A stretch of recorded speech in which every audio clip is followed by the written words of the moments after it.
Religions of the world are all expecting some sort of savior. They're expecting someone to fix this world and set things right.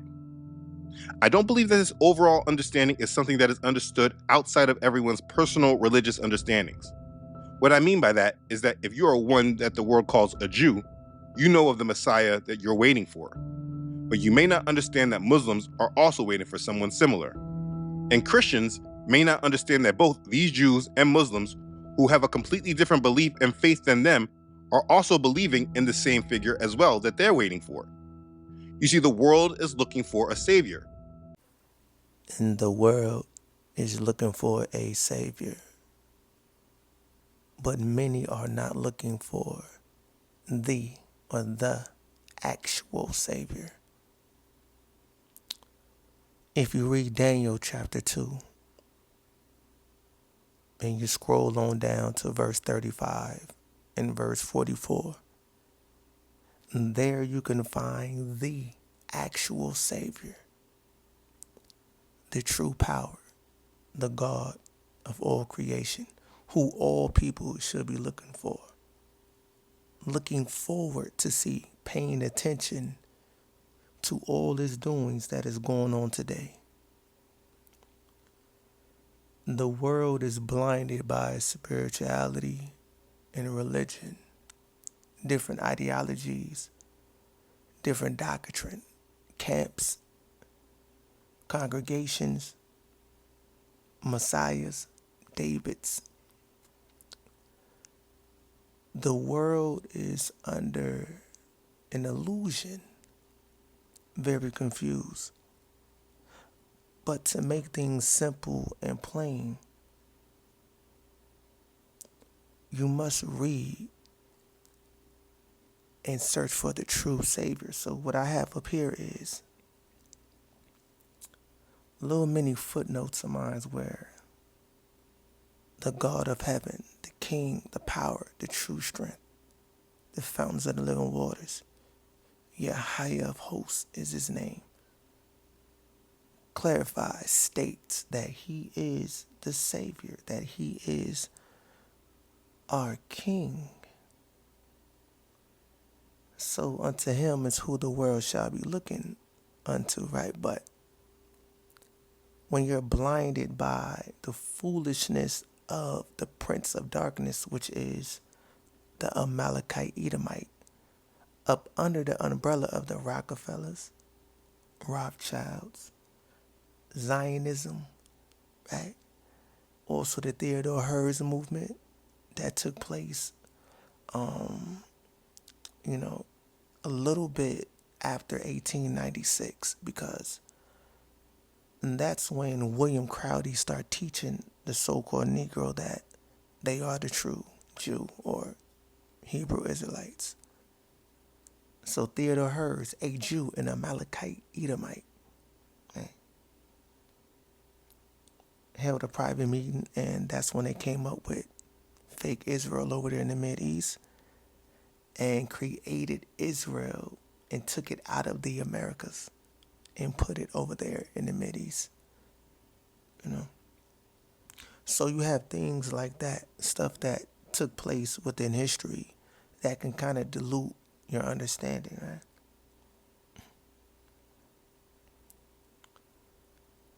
See, the Amalekite Edomite, the Jew, right?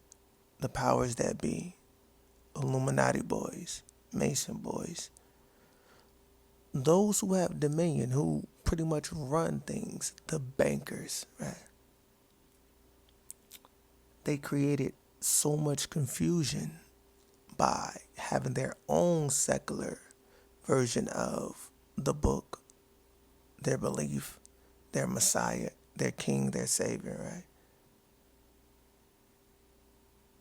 When in actuality, they always served the Canaanite deity, Baal. And they also created an antichrist. And they have the world thinking that when someone arrives, or when Yahweh decides to arrive, that he's the Antichrist. Or when Yahweh fulfills Daniel chapter 2, and you can start at verse 31 all the way down to 45. When he fulfills that, sets up his kingdom, for Yahweh is that stone. Yahweh is the name that was given to Moses, Masha. So when Yahweh fulfills his word, for he is that stone in Daniel chapter 2,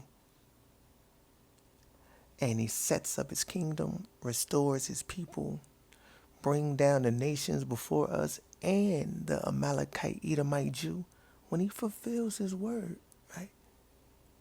You may not pay attention to the signs because you thinking it's the Antichrist. So you are adversarial towards the Almighty. Yeah. The Antichrist been on the scene. The Antichrist is the bankers, the Amalekite Edomite Jew, your Rockefellers, your Shivs, your Bilderbergers, your Rothschilds, the Illuminati boys, those who have dominion, the wicked ones, the borders of wickedness, right? They are the Antichrist. Right? For the true anointed one that will appear on the scene is Yahweh, for he will anoint himself before the whole world, anoint himself back as King, Savior, God, power, right? Almighty, strength, terrible one, compassionate one, tree of life. All of these things apply to him. He will come back and anoint himself, and he will be looked at as a pawn.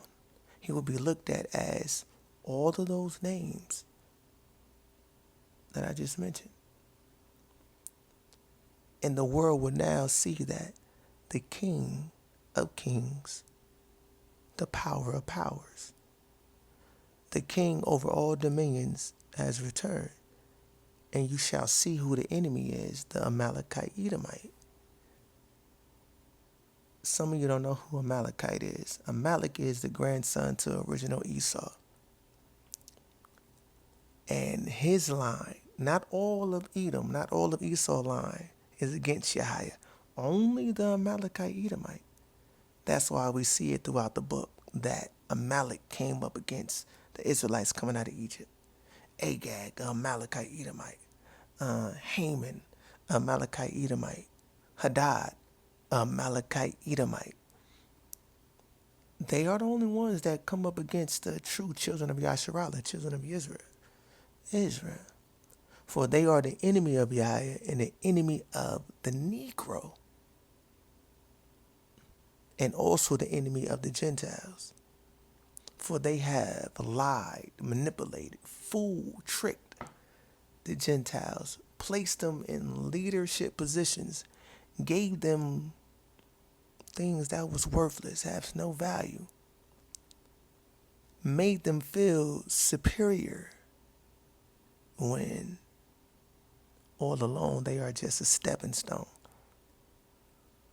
But the Gentiles shall wake up and recognize that they've been lied to. That's the book of Zechariah. Google that. Look that up for yourself. The Gentiles will say that they've been lied to.